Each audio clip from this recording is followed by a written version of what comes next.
भी करेंगे। बढ़िया, थैंक यू। मैं देख सकती हूँ कि सब चलता है।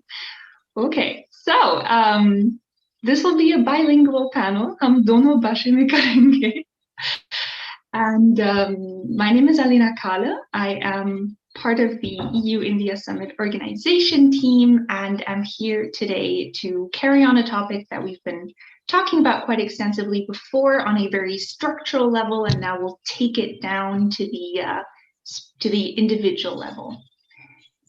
So the EU-India People's Summit is all about EU-India relations in the future and what they decide their joint policies will be. And one thing that will start tomorrow, actually, at the EU-India Summit are trade relation or trade deal negotiations between India and the EU. And these have been quite problematic in the past years because the European Union really insists India respect labor rights, have human rights embedded, and just have better laws in general, whereas India sees this as a red line and as an intrusion into national sovereignty. At the same time, the EU-India Partnership Agreement does emphasize that employment become a priority, social policy, occupational safety, health, social security, minimum wage, that all of those become a partnership area.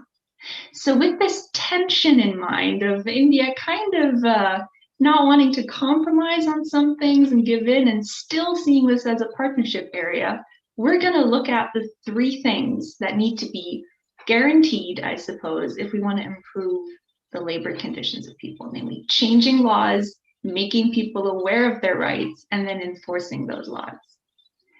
And if you want to know more, we have a couple of other talks that just happened today and the day before on due diligence, human rights, trade, and all the business stuff. This panel will be in 2 languages, as I said. It's mostly going to be in English, but we also have Nodeep Kaur with us, who is not comfortable that much in English, just as I'm not that comfortable in Hindi, but we're still making this work and we're still gonna try to translate. So do bear with us as we switch between those languages a little bit. Brief introduction on all the speakers that we have here today with us is that Nodeep Kaur is a labor rights activist and member of the Mazdoor Adhikar Sangathan, MAS, which is a small union of industrial and factory workers. And she comes from a family of fiercely politically active women and fights against unduly withheld wages and supports the ongoing farmers' protests. Gautam Mody is another guest. He is the General Secretary of the National Trade Union Initiative, which is an amalgamation of different trade unions that all work with the unorganized and unorganized sector, and it represents over 1 million workers with a special emphasis on informal workers. Kamayani Swami is a labor rights activist from Bihar, India, and she's been in a bunch of unions. Started off in Madhya Pradesh, and she founded a rural workers trade union called the Jan Jagaran Shakti Sangathan, which works for labor rights in Bihar, and she's currently working there. And finally, joining us from the United States, in his early morning, just after waking up on his first cup of chai, after 4 hours of sleep, is Biju Mathew, and he is an American Marxist activist of Indian origin, professor of business administration, and also the organizer of the New York Taxi Workers Alliance. So we've got a bunch of perspectives to cover, some on the eagle eye level, some on the ground level, informal workers, rural workers, factory workers, taxis, everything. And we're going to take a look at this. I'm going to start off by asking Gautam a question. So Gautam, India is branding itself as kind of an upcoming high-tech middle upper class nation to invest in. At the same time, around 90% of Indian workers, or even more, are still informal, unorganized. What unites them all? And if they're in a union, who do they make demands to if they're not employed? Can you tell me about that briefly? Let me start by thanking you for having me in this panel. I'm very honored to share this panel with the others who've been invited. I may say it would have been, if we're talking about the India-EU, on the eve of the India-EU summit, it would have been good to have some European trade unionists to talk about their situation too. This is not just about the Indian situation. If we're talking about trade unions, I think they're rooted in solidarity, and what we achieve can only be achieved together. India, a country of a tiny elite, dying outside hospitals and waiting ambulances in Delhi city. That is what India has achieved. That is what India has achieved in 70 years, and that's the high point of what India has achieved in the last 7 years. And I think that's a point I think that we cannot escape. We're faced with a pandemic that unambiguously was caused by human society crossing the line with nature. What we're seeing today is actually a government that has comprehensively failed to prepare for it. How the other half, or how the other 97 or 98% actually are living through this, no one knows. We're hearing about the rich, the super rich. I think the question is not about where and who demands are raised to. The question is not about whether workers have formal employment relations or not. I think the key challenge, and that is the democratic challenge, is to actually identify employers.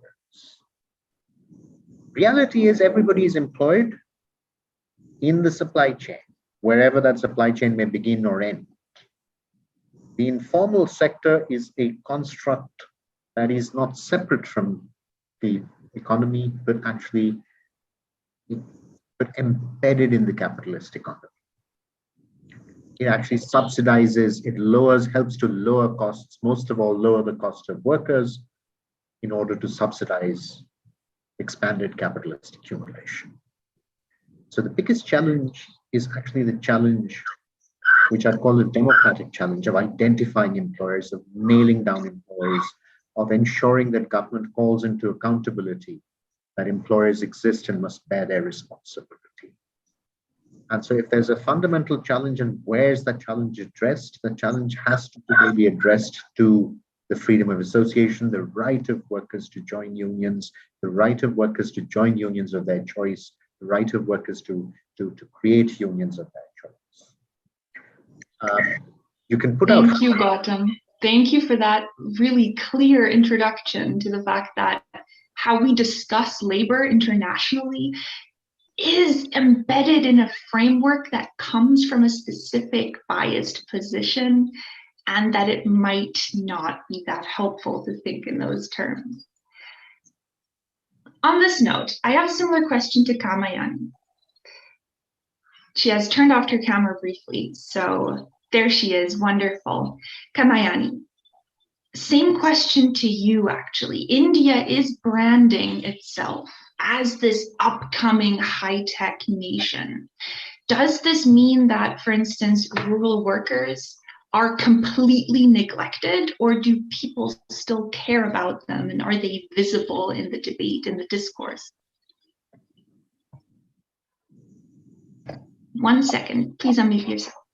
Thank you. I'm sorry. So, see, I really think that we are totally unprepared for our villages, and we are not paying any attention to rural India, the government especially. Now, what one of the socialist stalwarts and politicians of our country, Ram Manohar Lohia, had said, like in the 60s, I think still holds true. and it is that the rural areas are actually colonies of urban centers, and that's how we still work. So if you look at the informal sector or the unorganized sector, who are these workers? They are workers who are migrating. So basically they are migrant workers. A large portion gets its income from all these large cities where they go and work. And their condition was made very clear with its naked truth in 2020, when the first lockdown happened in the first wave of COVID. People walked hundreds of kilometers back home. There were no provisions for them. When they got home, there was no work for them. And 1 year later, we're in that same position. So we can label ourselves what we want to, but the truth is that at least our villages is not where we are seeing the kind of development that's being claimed. I don't think it's happening anywhere else, but definitely yahan to nahi ho raha hai. The outlook is totally not on rural India. It's only for using or exploiting that workforce, but nothing more than that. Thank you, Kamayani. I would like to ask Nodeep a question, which I will first say in English, and then we'll try to do that same question in Hindi. Nodeep has been working to make certain issues visible or enforce the legislation that is supposed to already protect workers. And in that regard, the factory, or several factories, even in urban India, have not paid salary to their workers and have refused to give the enumeration that they are due. So even there is this sense of just serving the factory without being seen as a valuable resource. And I'd like to ask her more about why the salary is withheld so that she can give us her perspective on that. Okay, ठीक है, चलते हैं. मैं कोशिश करूंगी हिंदी में पूछना. तो नोदीप, फैक्ट्री अपने कर्मचारियों को वेतन नहीं देता. कौन है वो फैक्ट्री? मतलब फैक्ट्री क्या है? किस टाइप की फैक्ट्री है? सरकारी, प्राइवेट, विदेशी, छोटा, बड़ा, और वेतन क्यों रुकते हैं?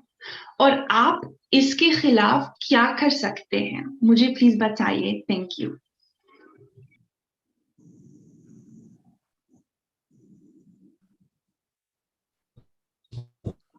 तो आप लोगों ने मुझे बोलने का मौका दिया या बात की. यहाँ पे अगर फैक्ट्री की बात की जाए तो सरकारी, गैर सरकारी, चाहे वो गवर्नमेंट है, गवर्नमेंट की चाहे नहीं है, बहुत सारी फैक्ट्रीज ये बताती है कि मजदूरों को सैलरी नहीं दी जाती है.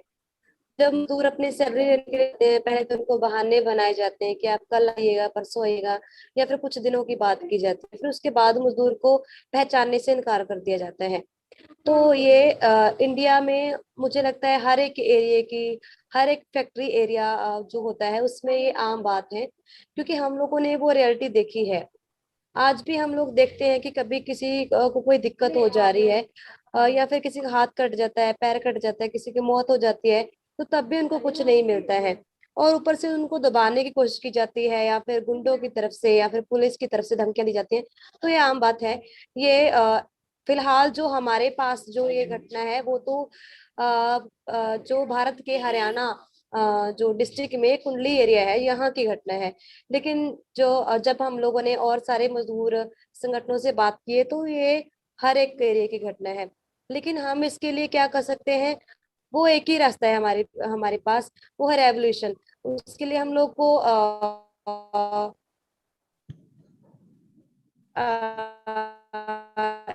मतलब इकट्ठा होकर लगता है. और तो उसके लिए हम लोग को संगठित होने की जरूरत है. संगठित होकर अगर हम लोग हाथ जोड़कर मांग रहे हैं तो मुझे लगता है नहीं मिलेगा कुछ भी.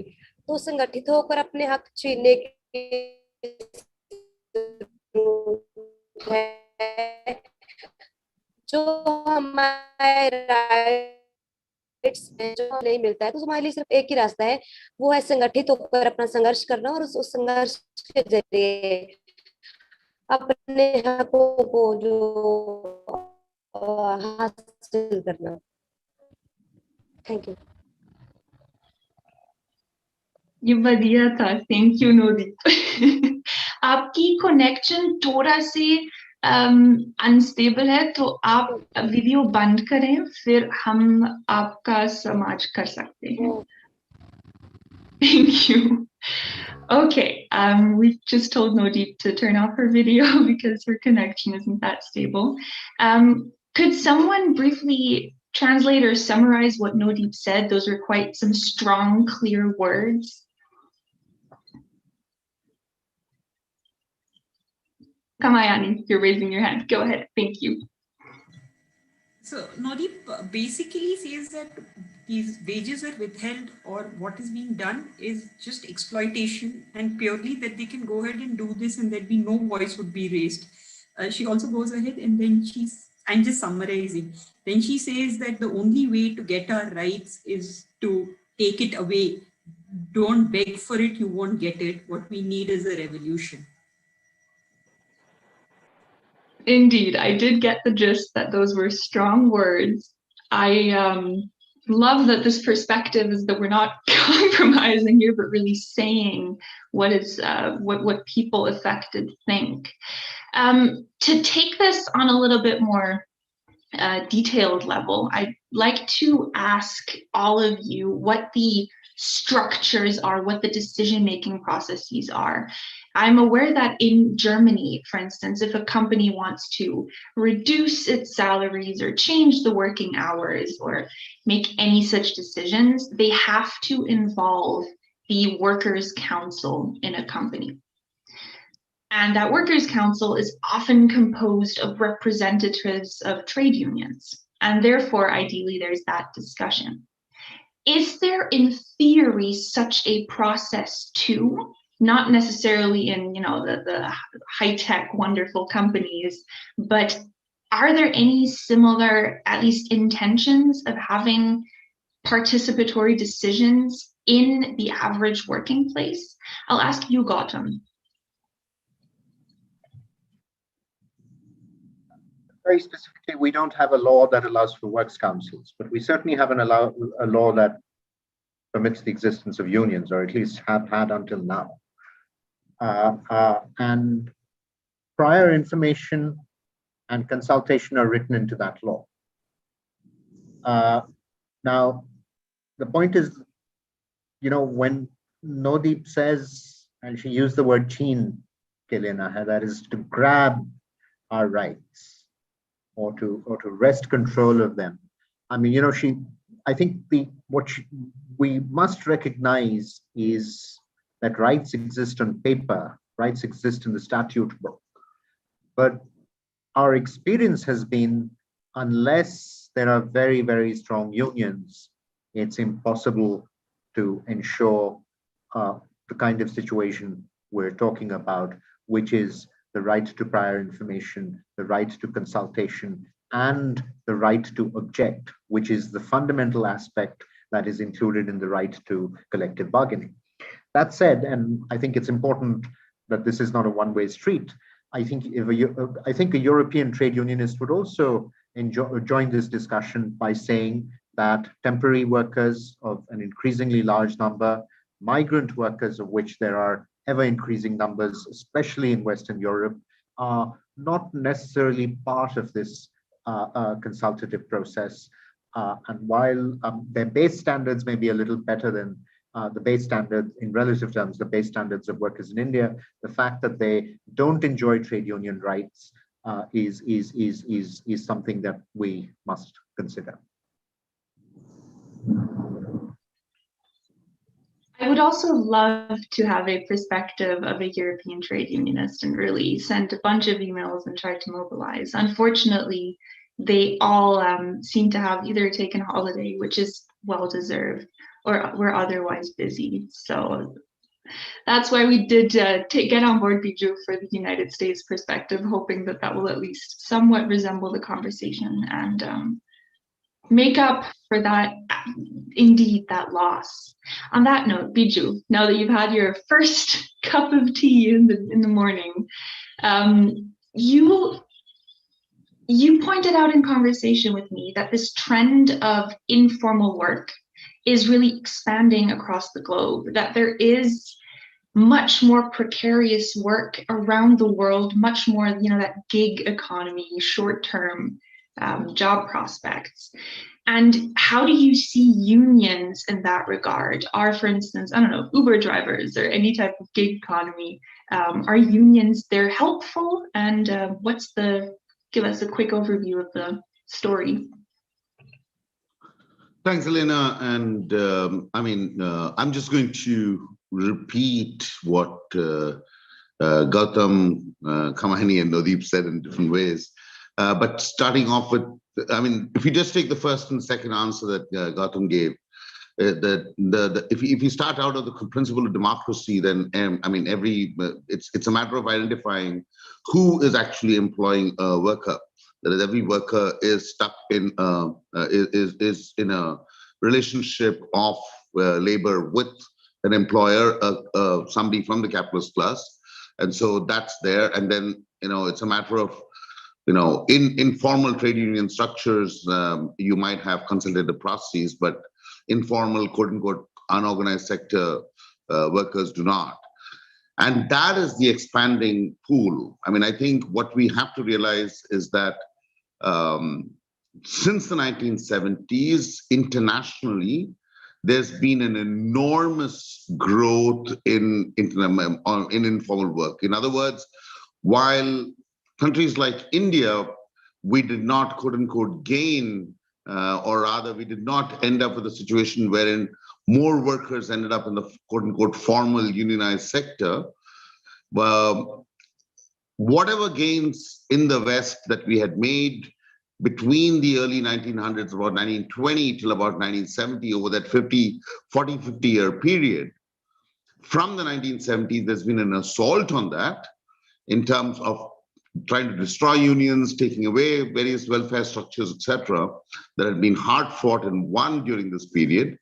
And the elimination of those is what has become one of the primary, one of the most important objectives of the employer class, of the capitalist class over the last 50 years. And since the early 2000s, this has accelerated in terms of the fact that it's also connected to the ways in which finance capital has gotten organized and the way finance capital is structured, with a rapid and huge expansion of venture capital as kind of one of the prime movers of global labor, investments, etc. And in that context, what has really expanded is, for instance, in the United States as well as in India, even though it's not as if India needed this new concept, is the notion of the gig worker. That is, back in the 1930s, workers all across the world, in Europe a little earlier, in the US in the 1930s, won the right for an 8-hour workday.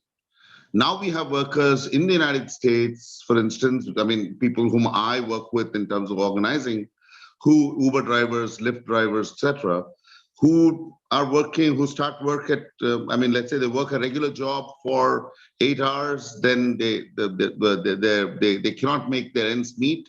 So they do a second and a third job. So their workday is essentially a 14-hour workday, a 12-hour workday. That's the structure. And it's the exact same thing. I have, over the last 3 years, also been involved significantly in helping build some of the unions in the Uber, Ola sector in India, leading up to the creation of the International Federation, the Indian Federation of App-Based Transport Workers. So in all of these, I think part of it is the push from venture capital in that sense, and push from larger sectors of finance capital to eliminate, to destroy whatever labor regulations and labor laws existed. And, in India, even though we already had a situation where there was large-scale non-implementation of existing labor law, that push has only gone further, which is what you saw in the kind of things that both the Modi government at the center and the Adityanath government at the level of UP have tried to push through. So I think it's that larger push that's going on.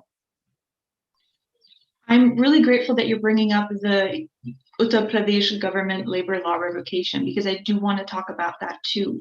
But before we get to that aspect, I want to talk more to you about this criminalization, harassment of governments. And quickly, Biju, can you give a really quick summary to Nodeep in Hindi of what you just said? Thank you. Or Kamayani says no. She's already been live texting, if I understand correctly. She's already been translating, so big shout out to Kamayani for translating. Okay. So yeah, I'll do a quick translation of what I just said into Hindi. तो मैं अभी जो अभी बोला हूँ उसको मैं संक्षेप में जो है हिंदी में भी अभी बोलूंगा. तो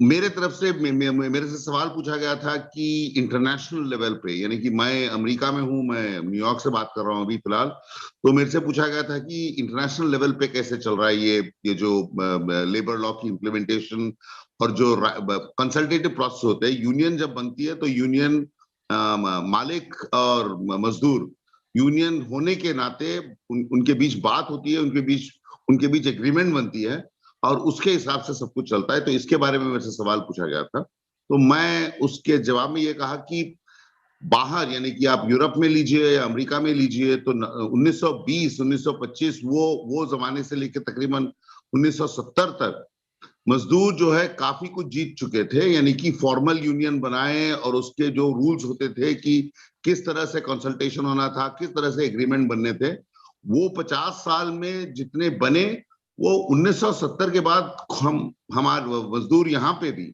वो जो भी जीते थे पिछले 50 साल में वो हमारे हाथ से निकल रहे हैं, क्योंकि बहुत ही यानी कि भयंकर अटैक हुई है कैपिटलिस्ट के तरफ से वर्कर्स पे यहाँ पे भी.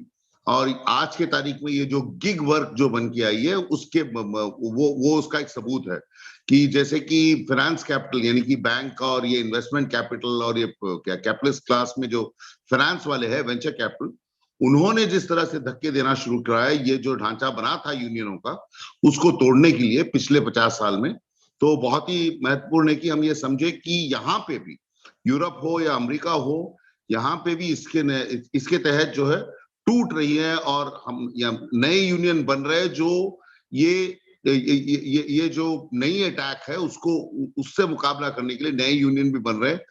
जैसे कि हमारा यूनियन जो है अभी यहाँ पे टैक्सी ड्राइवरों का और उबर ओला लिफ्ट ड्राइवरों का जो यूनियन है, उसमें हम नए यूनियन बन के आना पड़ रहा है, क्योंकि पुराने यूनियन जो है वो यानी कि ये नहीं बोल रहा हूँ कि पूरे पुराने यूनियन, लेकिन नए पुरानी यूनियन इस लेवल के अटैक को फाइट नहीं कर सक रहे हैं. नए यूनियन बन के आ रहे हैं, कोई पुरानी यूनियन भी काफी बदल के नए सिरे से इस चीजों को लड़ रही है. बस. Thank you, Biju. So we'll continue in Hindi with Nodeep. Nodeep, एक और सवाल है मेरी आपके लिए, which will be about the criminalization and just blatant violence against labor activists. So Nodeep, मैं कोशिश करती हूँ. आपके MAS मजदूर अधिकार संगठन काफी छोटा है और नया है, फिर भी आप पूरा लड़ाई के बीच में है, और इंडियन लोग जो अभी इस कॉन्वर्सेशन देख रहे हैं और सुन रहे हैं, उन्होंने पता है कि सरकार ने MAS को काफी परेशान करता है, कि सरकार आपको काफी तंग करता है, और इसके बारे में थोड़ा से बताइए प्लीज. क्या हो रहा है, क्यों हो रहा है, क्यों परेशान करते हैं? Thank you.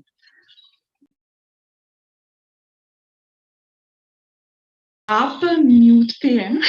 अभी ठीक है. Thank you. थैंक यू उनका जिन्होंने अभी बात रखी है, उन्होंने हिंदी में बात रखी. तो सीरियसली, चाहे वो हमारा देश है, चाहे वो फॉरेन कहीं भी किसी कोई भी देश है, हर जगह पे मजदूरों का बुरा हाल है. तो उसके लिए जो नए संगठनों के बनाने की जरूरत है, जैसे आपका संगठन काम कर रहा है टैक्सी, तो वो तो बहुत बढ़िया है. थैंक यू, आपने हिंदी में बात रखी. और जैसे अलीना जी ने क्वेश्चन पूछा है कि कैसे जो सरकार है, जो गवर्नमेंट है, कैसे मास को दबाने की कोशिश की. वो बहुत छोटा सा संगठन है. तो सीरियसली हम लोगों ने देखा है कि जो पुराने संगठन है, जो पुरानी यूनियंस हैं, ट्रेड यूनियंस हैं, तो वो अच्छे से काम नहीं कर पा रही हैं। आज से 50 साल पहले या फिर उससे पहले किस तरीके से मजदूरों ने आंदोलन लड़े हैं, कैसे उन्होंने 8 घंटे का जैसे काम करवाया भी था, 16 घंटे का काम था तो उन लोगों ने कैसी हड़तालें करके उन्होंने जाने दे के 8 घंटा काम करवाया। लेकिन अब दोबारा से क्यों वही हालात पैदा हो रहे हैं, क्योंकि आज भी जो नई जो उसके बाद की जो यूनियंस बनी है वो अच्छे तरीके से काम नहीं कर पा रही है। तो उसी वजह से अभी नए संगठन आने की जरूरत है। जो हमारा मजदूर अधिकार संगठन है, ये 2018 में बना था, अभी इसको जस्ट 3 साल हुए हैं इस संगठन को बने हुए, लेकिन ये बहुत रेडिकल तरीके से लड़ रहा है। मतलब हर चीज को तो सॉल्व किया जाए। जो अंतर्विरोध हैं, जो हमारे बीच में जो लड़ाइयाँ हैं, उसको जल्दी से जल्दी विचार और इतिहास को देखते हुए सॉल्व किया जाए। इसीलिए हम लोग जो हमारे सामने जो परिस्थितियां हैं उसको हम लोग देखते हैं, समझते हैं और उसके बाद कार्रवाई भी होती है। तो हम लोग मार्क्स को जो ध्यान में रखते हैं और साइंस देखते हैं और जो हालात हैं उनको देखते हुए हम लोग कुछ कुछ फैसले लेते हैं। फिर उसके बाद जो फैसला हम लोग करते हैं वो सरकार के लिए बहुत खतरनाक होता है। उनको पता है कि अगर ये छोटी सी चिंगारी है तो कल को ये पूरे जंगल की आग बन सकती है, जिसमें वो जो बड़ी बड़ी कुर्सियां हैं लकड़ी की जिनके ऊपर बैठे हैं, जिसके ऊपर जनता को दबा रहे हैं, तो वो सड़ सकती हैं। तो इसीलिए उनको डर है, जिसलिए वो पुलिस का, फौज का, जो सेना बल है जो भी उनका है, वो यूज करके वो हमें दबाने की कोशिश कर रहे हैं। लेकिन मुझे नहीं लगता है कि बदलाव को कोई रोक सकता है, कि कुदरत का नियम है बदलाव, तो वो बदलाव हो रहा है। तो वो आज नहीं तो कल, जैसे हमारा MAS काम कर रहा है, मुझे लगता है आने वाले टाइम में हर वो संगठन करेगा। जो सपना हमारा है कि सिर्फ इंडिया में नहीं, पूरे वर्ल्ड में जो रेवोल्यूशन होना चाहिए, वो सपना हर एक इंसान का सपना होगा। चाहे मास बहुत छोटे से एरिया में काम कर रहा है तो, लेकिन आने वाले दिनों में ये मास की तरह बहुत सारे संगठन खड़ा होंगे, जैसे अभी उन्होंने बात की उसके लिए। Thank you. Thank you, Nodeep. So, quick translation, Kamayani, you're smirking. So, Nodeep says that old unions have not been able to work the way they had in the past, and those hard-won freedoms have got lost, and therefore new unions are needed. And that's why our group, even though small, is a new group, is able to take on more radical struggles. She says that that MAS was formed in 2018. She says that along with struggle, we try and resolve issues that arise between us through ideology, through thoughts. And she's saying that we take decisions based on the current situation. And why does the government bother us is because they know that we are like a chingari, we are like a small spark, and then it will become a huge fire and it will destroy the government. So the government is actually afraid of us, and therefore it uses the police and the army to bring us down. But I think that change is natural and it will happen, and that we need not just a national revolution, we need an international revolution.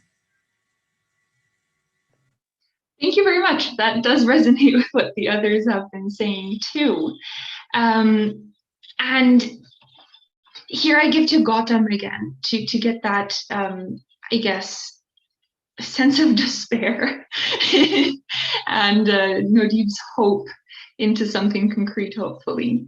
The proposal that has been surfacing in the past panels has been to really ensure that EU due diligence and trade deals and human rights clauses and all of that really has stakeholder participation of trade unions.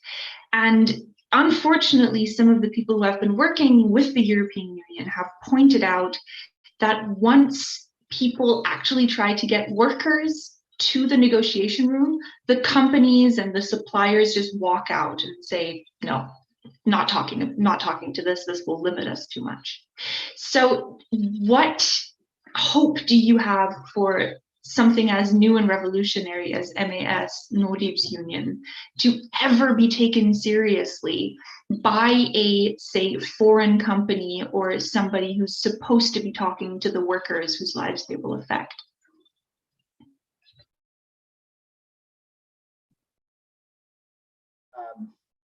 I haven't the slightest doubt that the union will be taken very seriously.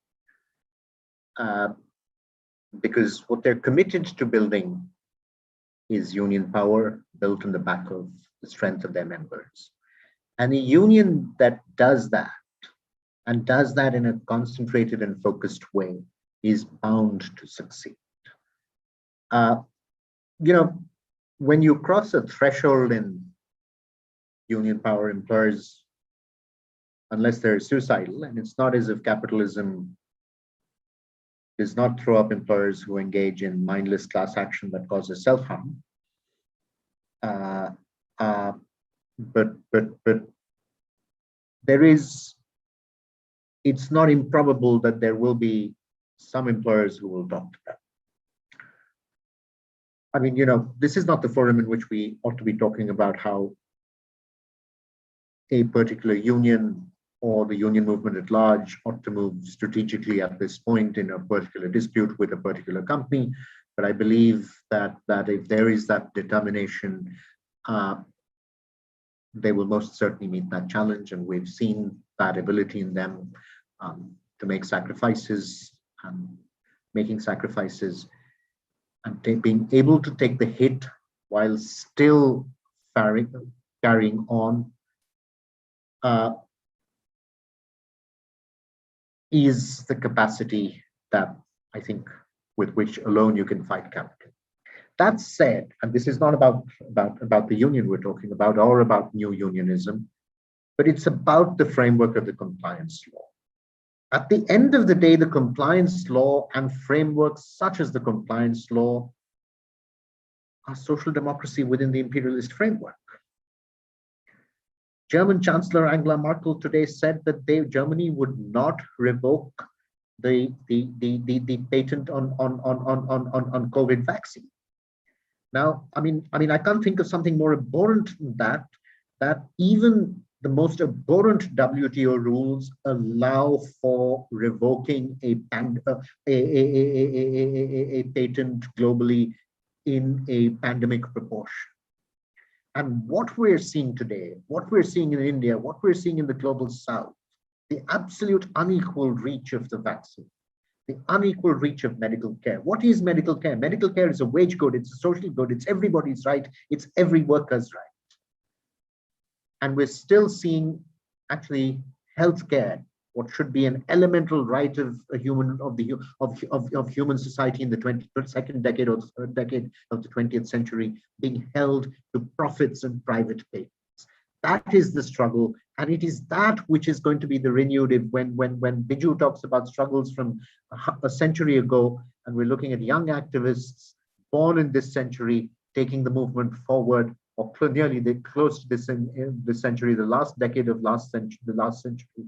Then I think actually the issues we're fighting for have not changed, and we need to bring that collective wisdom together, that collective experience together, and take it forward to defeat this kind of hegemony that in fact social democracy enables capitalism to contain. Thank you, Gautam, for pointing out that the legislative framework with which we work and which we have designed for ourselves internationally is by definition not just flawed, but absolutely abhorrent, to use the word that you used. One of the things that the European Union wants India to do, which India has not reacted very positively to over the past years, has been that the European Union really wants India to ratify a bunch of treaties. On the one hand, yes, stuff like the Refugee Convention and the Torture Convention, all of that, but even the ILO conventions on minimum working age and the ILO convention on the worst form of child labor and all of those. talking to you now, I get the sense that that's not really going to help. Kamayani, what is the impact of international treaties, even if they're ratified, on what actually goes on?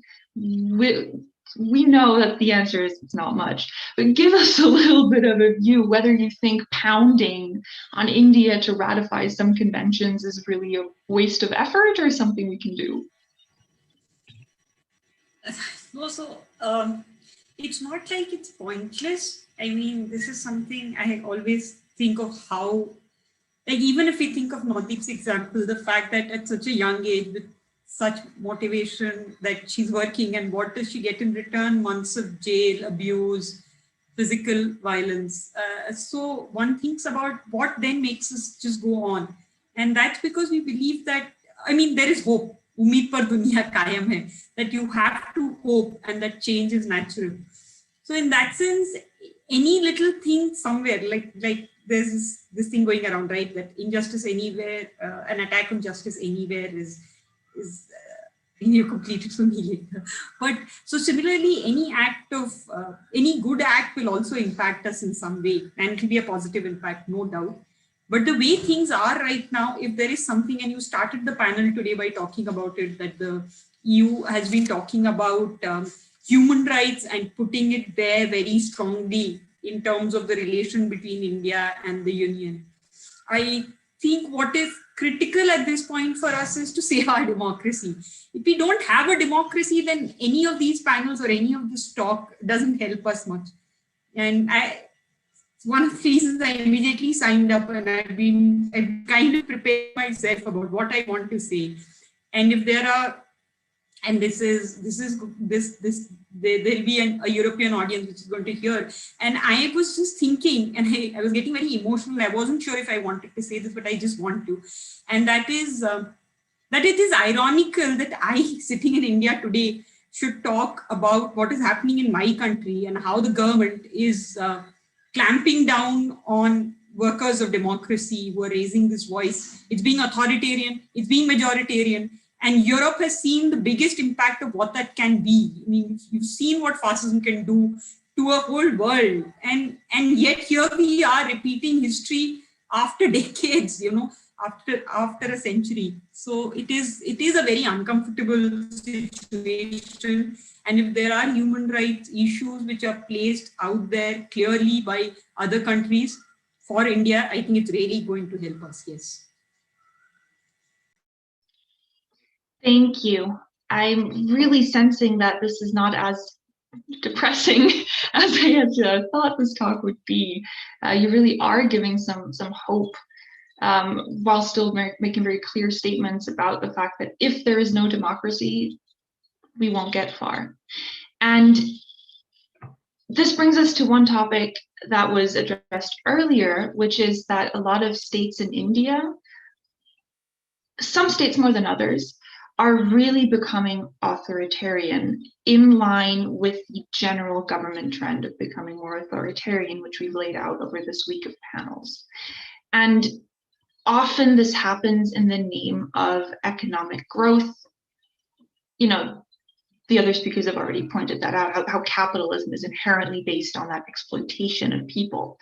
And in line with this, especially there were news headlines about the UP government, the Uttar Pradesh government, in the name of fueling the economy after COVID, revoked 30 labor laws having to do with minimum wage, maximum working hours, et cetera. And actually, what didn't make headlines that much is that this was again overturned, this decision, after a RSS-affiliated trade union stepped up, the Bharatiya Mazdoor Sangh, and since they are ruling party affiliated, them being opposed to this revocation of the labor laws actually did make a change, and then the labor laws were put back in place. And I'm wondering, would the government, the UP government, still have revoked that revocation and undone the horrible changes if an RSS union hadn't stepped up, would any other protests have had the same kind of impact? Even if this is a little counterfactual what we're doing here, what are the odds? I see Gautam thinking and moving towards his laptop to make a comment. I don't think, I mean, you know, let's be clear, the change, let's not overstate what happened in UP. As I understand it, and this is the first time hearing about it, that it's because of the Bharatiya Mazdoor Sangh, the BJP's or the RSS's trade union. The reason the UP law was revoked was the government found out on a Friday night that actually the government order was unconstitutional, and the court was going to throw it out the next morning, and so they hurriedly revoked it.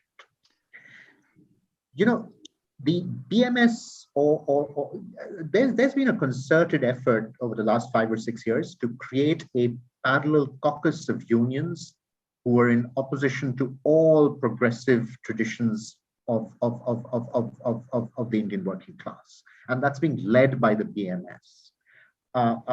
They're competing for space. They recognize that there is a hegemony of progressive forces in our country, which they really have to replace if they have to achieve what they have to achieve.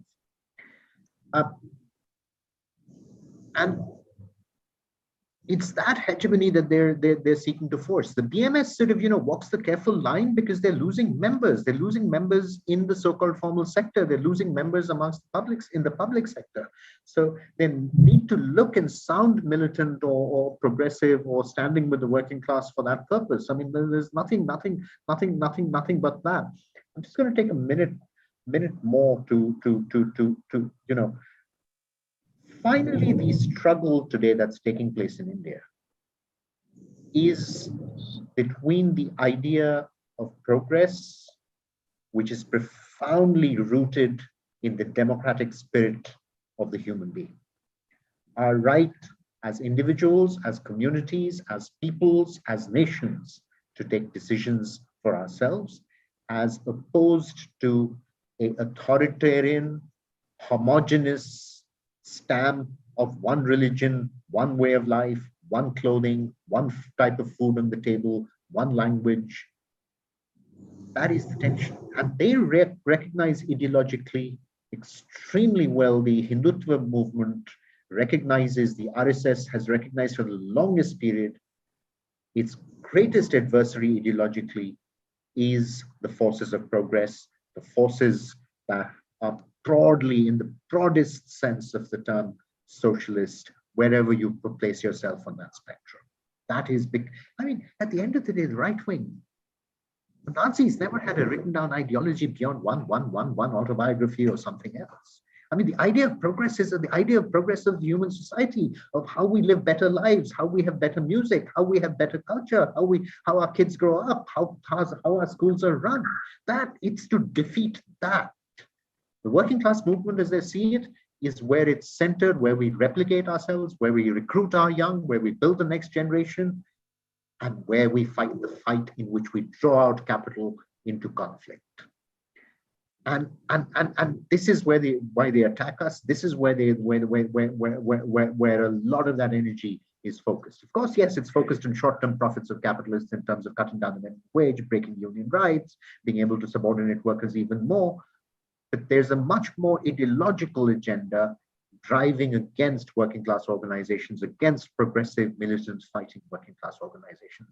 And I think we have to understand that this is different from any government we've had in the past, because this is the first step to the most advanced forms of authoritarianism that have been perpetuated under capitalism in the last century and a half. I wouldn't use the word fascism because I'm actually not sure if this is fascism. This is a construct that's much worse. It's a complex set of forces which has a notion of a religion that actually does not exist as a people's religion to bring about that rule. So we're looking at a more complex sort of, you know, a formulation within the capitalist mode of production, if I may. Could I, Alena, could I just jump in there and say something to add to what Gautam just said?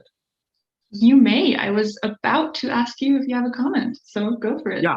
So I mean, I think Gautam just laid it out really in a fully expansive way there, and I want to connect everything that Gautam just said, and also the previous comment that Kamayani made about what Europe went through and essentially later what's happening.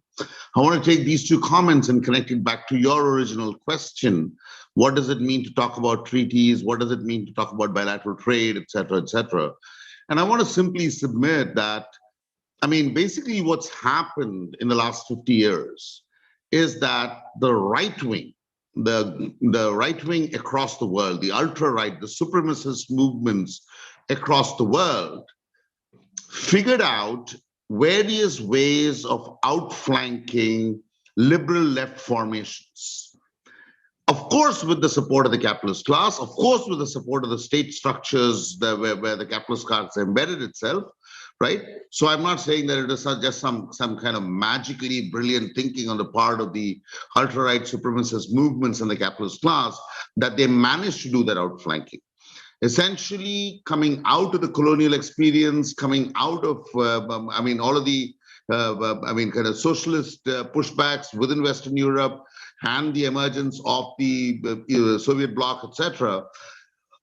We had a period between the 1930s, 40s, through the world wars into the 1960s, where liberal left frameworks had gathered some hegemony and gotten themselves embedded into literally the regulatory and the legislative frameworks at one level of depth or the other. And what the right wing has figured out over the last 50 years is the outflanking of it by imitating these things, right? I mean, it's like the fascists or the ultra-fascists, or I mean, whatever the new complex formation as Gautam points to, what they do is essentially literally use democratic institutional structural forms and in the most instrumentarian kind of ways to achieve what they want to achieve, right? And so I really believe that part of what is at stake for the European Union, for all the liberal governments within the European Union formation, is that they have to understand that what they are doing by not thinking carefully about a range of clauses, from everything from human rights clauses to workers' rights clauses. And it cannot be narrow, saying only child labor is what they'll look at, right? If they don't look at this entire breadth and say that these have to be part of bilateral agreements or trade deals, et cetera, then essentially what they're doing is just playing further into that right-wing kind of a outflanking of, because essentially what you're letting the right wing do is use one aspect of a liberal formation, which is something called the sovereignty of a nation state, and use that as a fig leaf to let the destruction of labor, everything from labor law to human rights structures within another country, such as in India right now, be smashed to smithereens, right? And the people who pay the price for it is, of course, the working class, the poor, especially people like the people who are organizing brand new unions like Nodeep, in the sense that they are, I mean, out of a broader experience in that kind of connection between rural and urban India.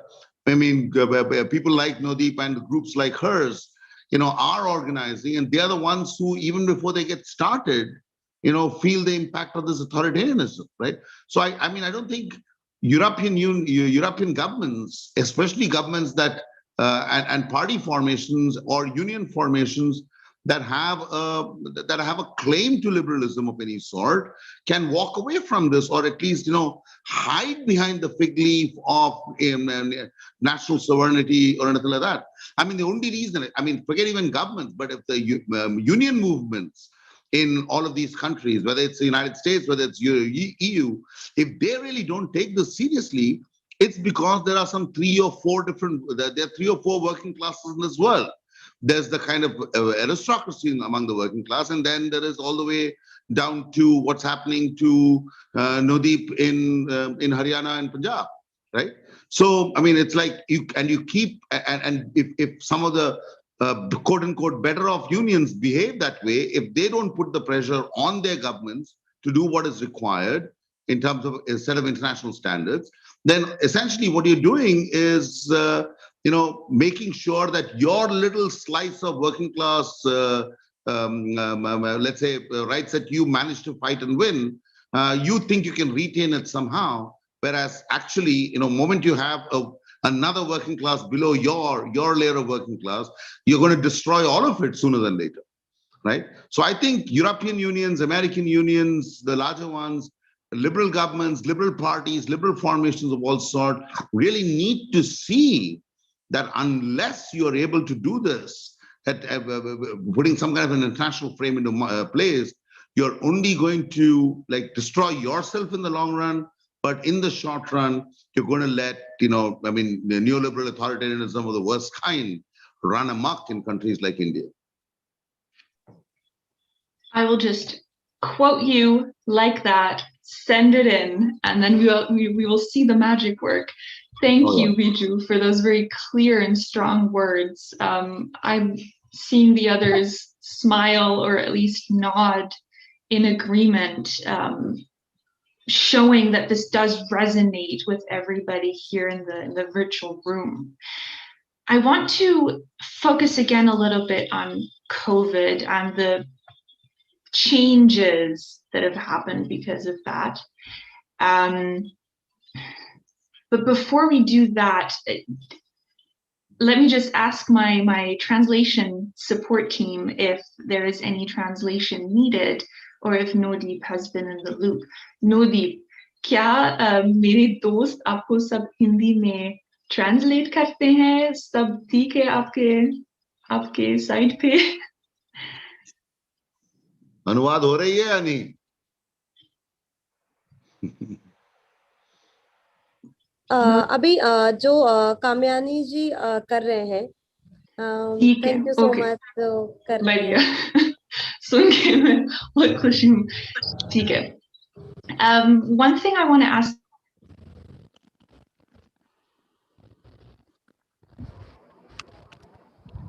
Alena, you muted yourself, it seems.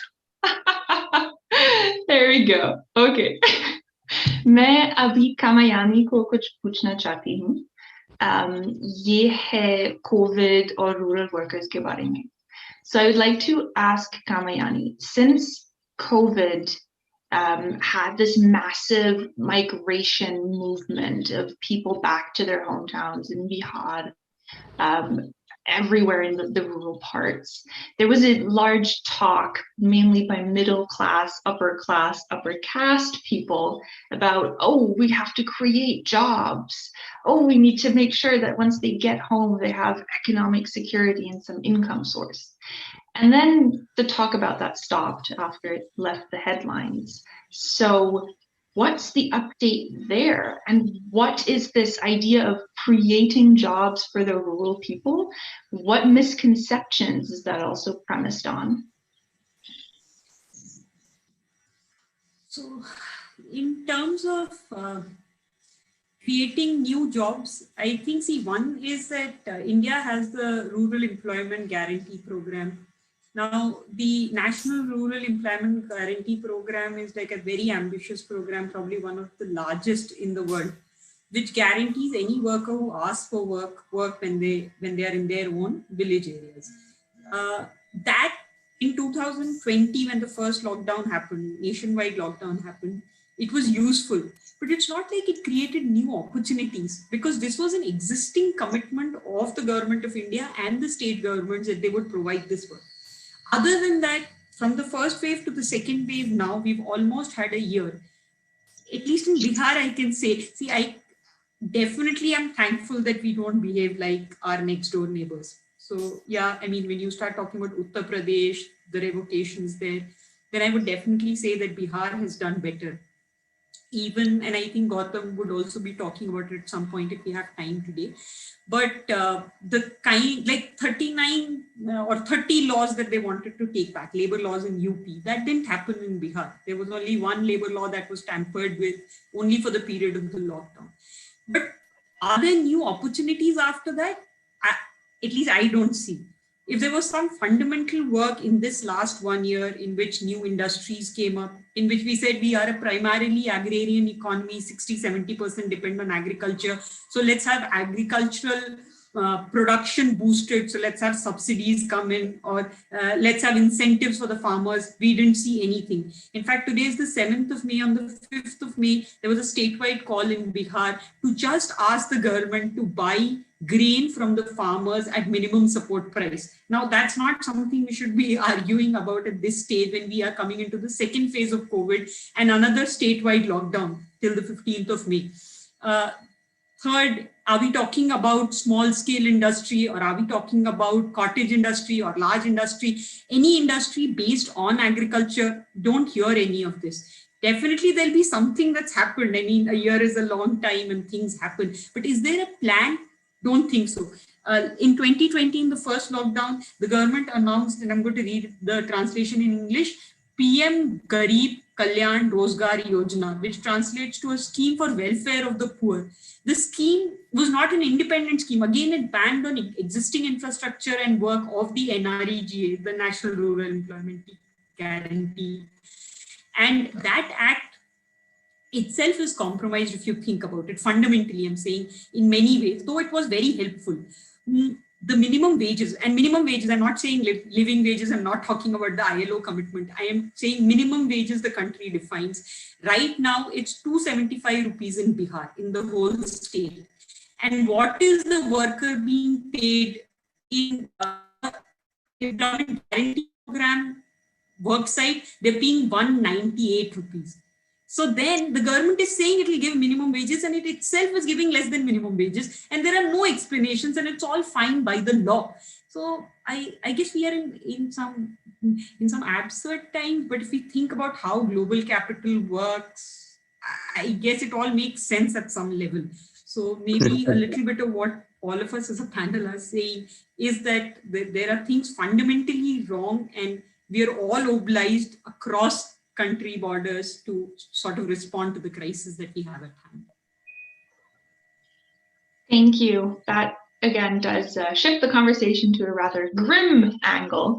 I'd like to pass on to my colleague Anu, who is with us on the EU India People's Summit organization team. और मेरे दोस्त अनु को एक सवाल है सब लोग के लिए, नोदीप के लिए, कामयानी के लिए, जेंडर के बारे में. तो अनु, चलें. Namaste. I'm Anu Bant. I'm based in Paris, and I have two questions. So I will raise these in English and then, or afterwards in Hindi. So the first one is, since the Indian economy is on a landslide for the last few years now, jobs have become rare. And whatever jobs are available, they mostly go to men because of the patriarchal nature, let's say, of the Indian society. How do you see this decline of women's participation in the Indian force? And then, of course, there's a question of caste and religion as well attached to this. तो मेरा कहना है कि पिछले कुछ सालों से भारतीय अर्थव्यवस्था की हालत खस्ता है और नौकरियां कम होती जा रही हैं. तो जो भी नौकरियां मिलती है, बचती है, वो भी पुरुषों को जाती है, उसमें महिलाओं को कम मिलती है. और उसमें भी फिर जात का सवाल है, धर्म का सवाल है, मुस्लिम महिलाओं को और कम मिलती होगी शायद. तो इस पे आप क्या सोचती हो, आपकी सोच क्या है? The second question I have is, well, it's rather a comment. I don't know how to look at it. So 8-month pregnant lady died on election duty in UP recently, along with 135 teachers who were on the election poll duty in the midst of COVID, and she was forced into duty despite her objections. So how do you look at it? एक 8 महीने की माँ होने वाली महिला उनका निधन हुआ उत्तर प्रदेश में के चुनावों में, कोविड के दौरान जो चुनाव हो रहे थे। और इसके अलावा कुल मिलाकर 135 शिक्षकों की भी मृत्यु हुई इन चुनावों के बीच में। और ये जो महिला थी उसकी इच्छा भी नहीं थी काम पे जाने की, लेकिन उन पे दबाव डाला गया और इस दौरान उनकी मौत हुई। तो इस घटनाओं को आप किस तरह से देखती हो? शुक्रिया। So the questions are to everybody, whoever wants to speak here.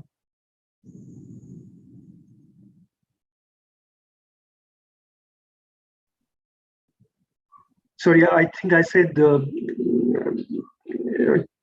they are teachers, not journalists. Yeah, thanks.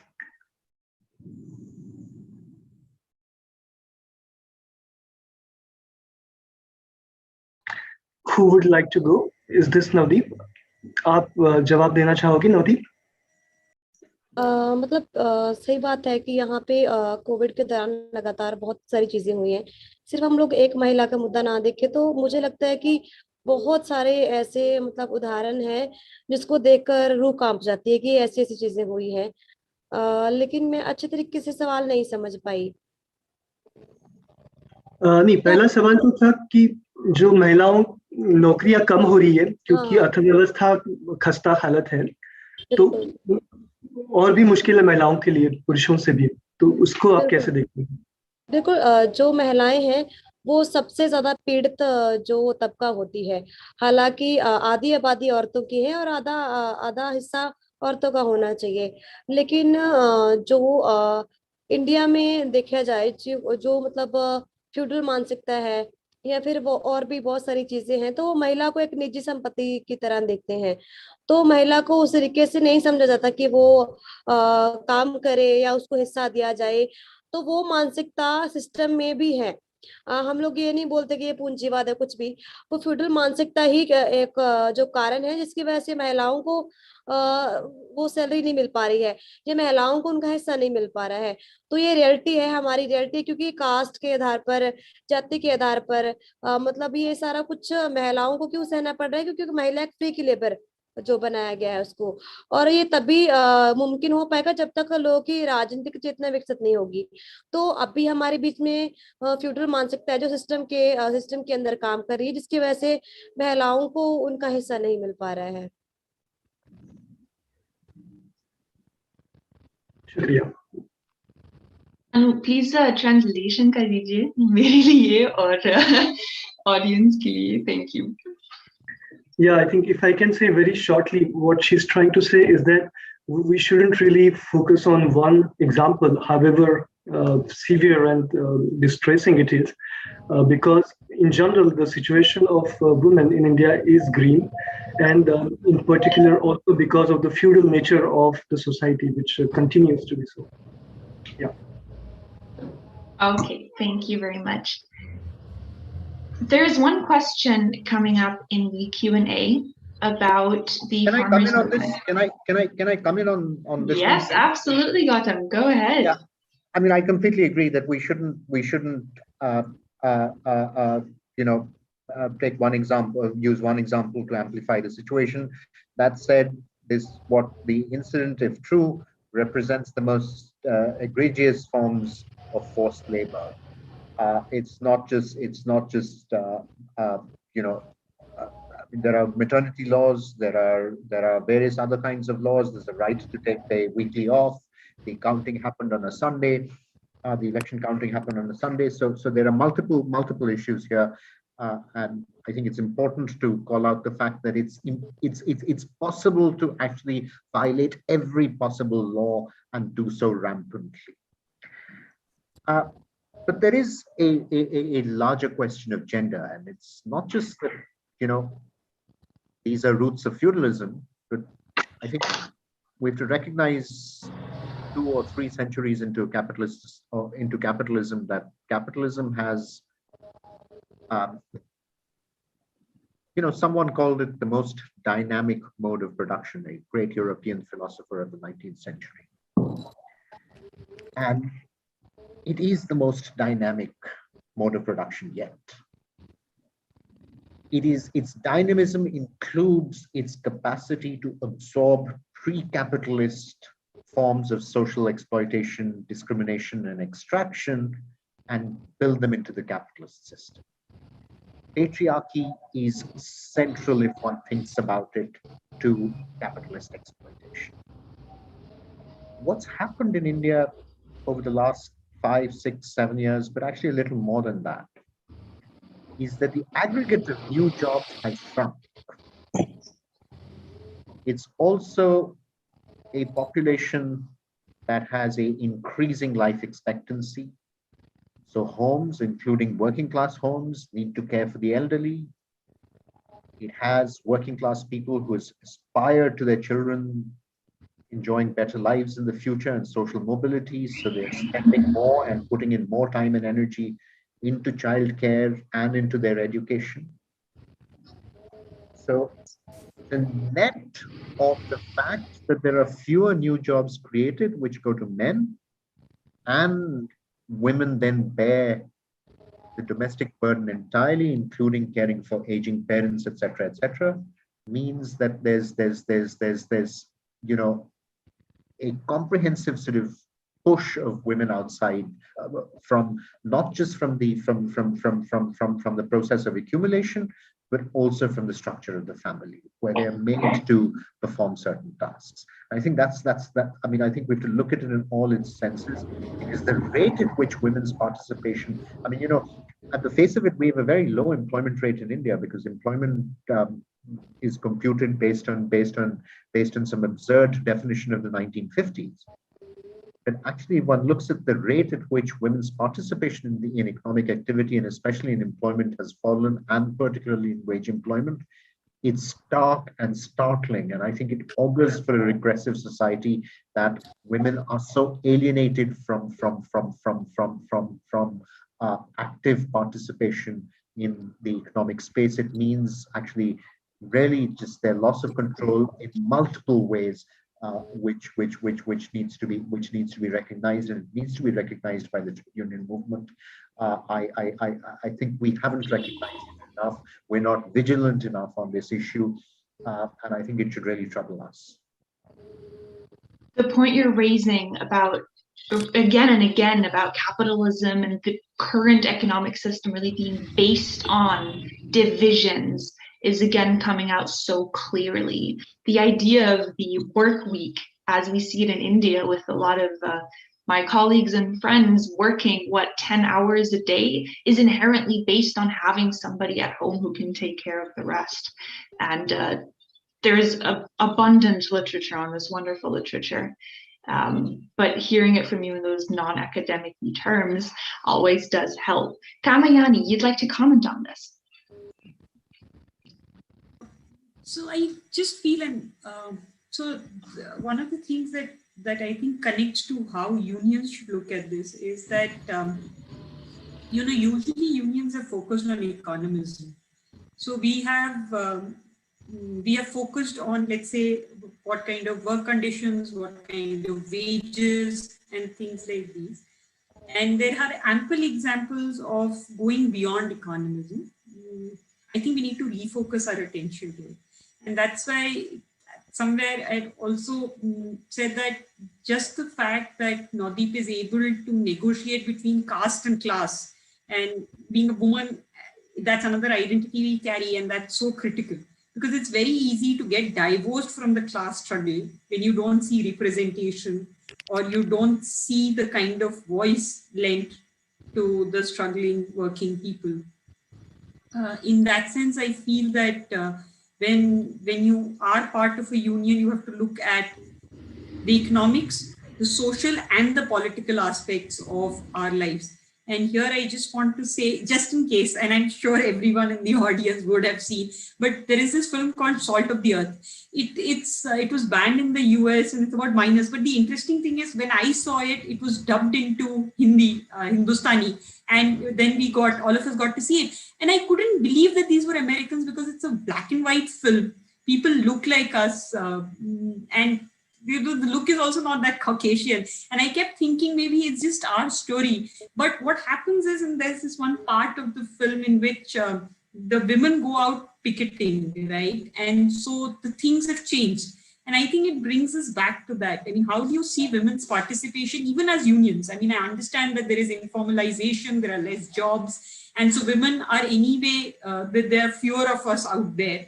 But even as unions, how do we see it? Do we see the need for them to be out there? Do we understand that there is someone back home and do we want that replacement? How do we visualize? I think it will bring us back to ourselves and therefore social issues also. So I'm just saying that we need to connect our economic, political and social struggles together. Yeah. Thank you, Kamayani.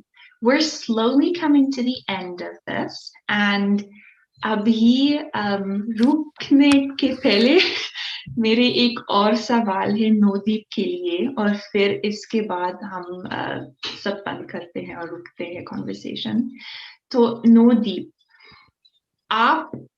आपके मजदूर अधिकार संगठन भी किसानों की विरोध की जगह में है और MAS भी किसानी की बिल्स की विरोध में है. तो मैं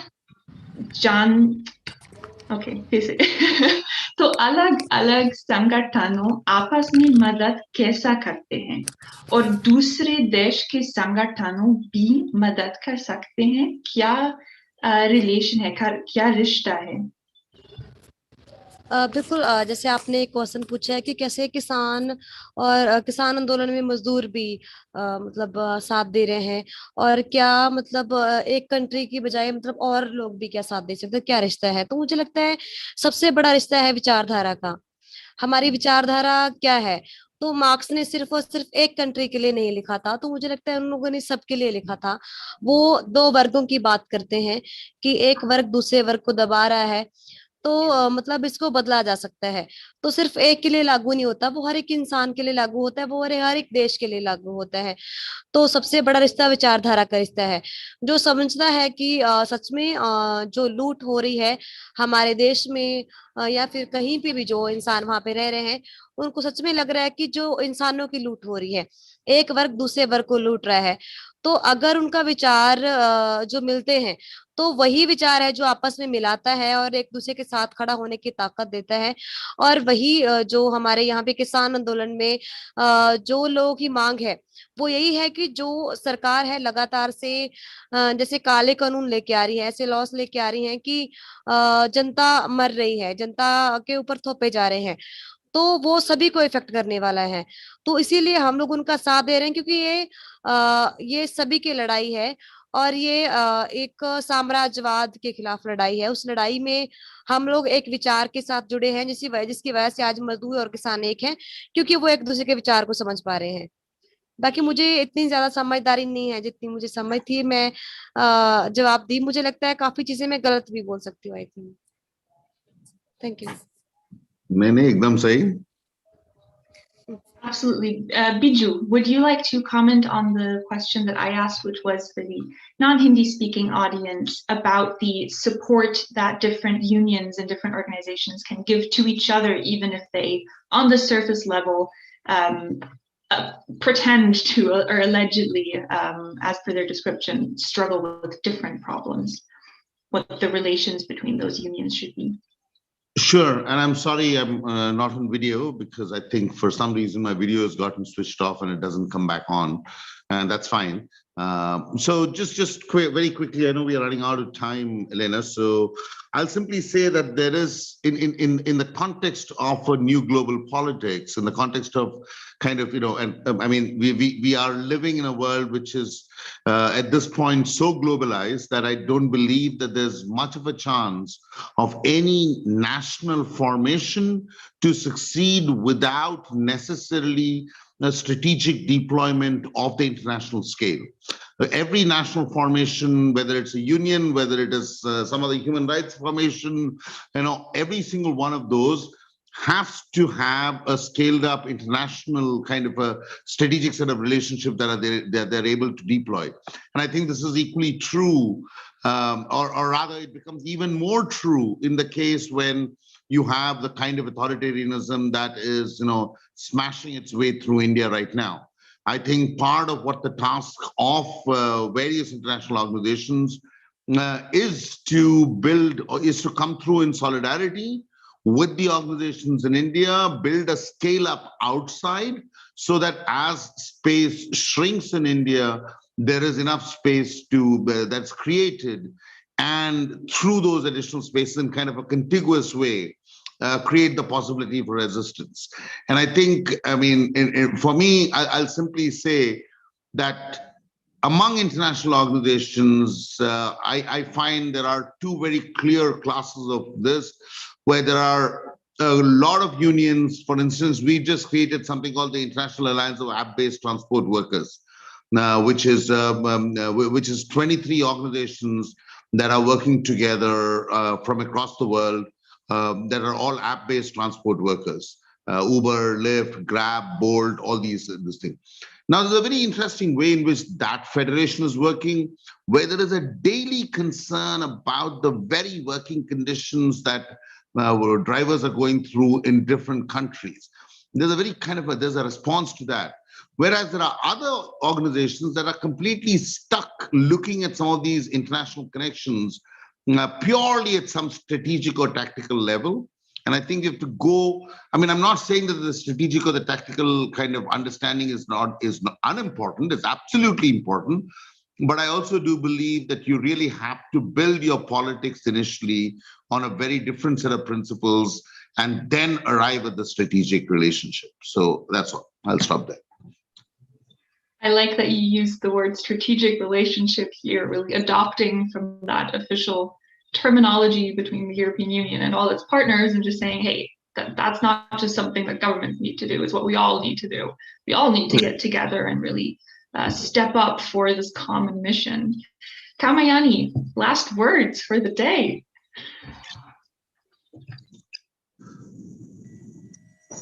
Last word can only be that we have to be really hopeful. There seems little cause right now with the kind of majoritarianism we are seeing and the kind of authoritarian rule we are seeing in India.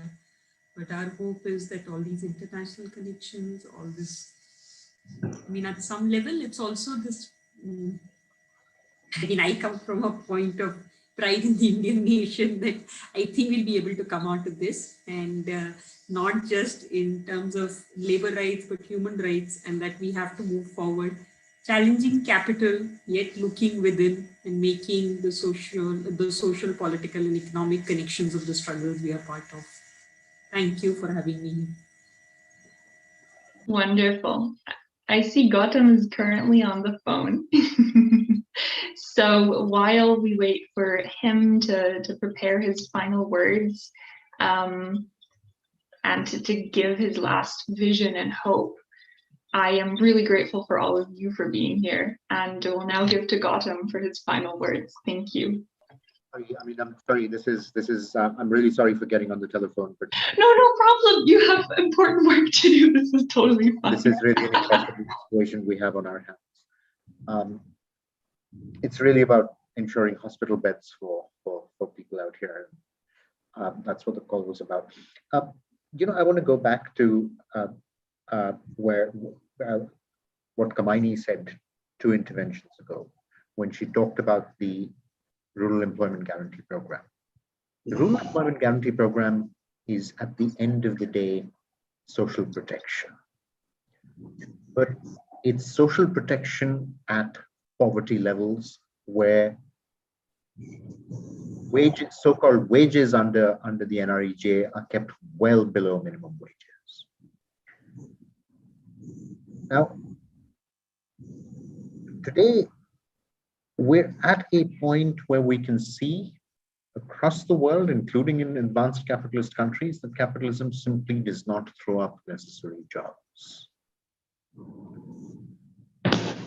The authoritarian murderer this country is currently led by, we're being promised, I forget the figures, $5 trillion economy or something like that, which is really today in the dustbin.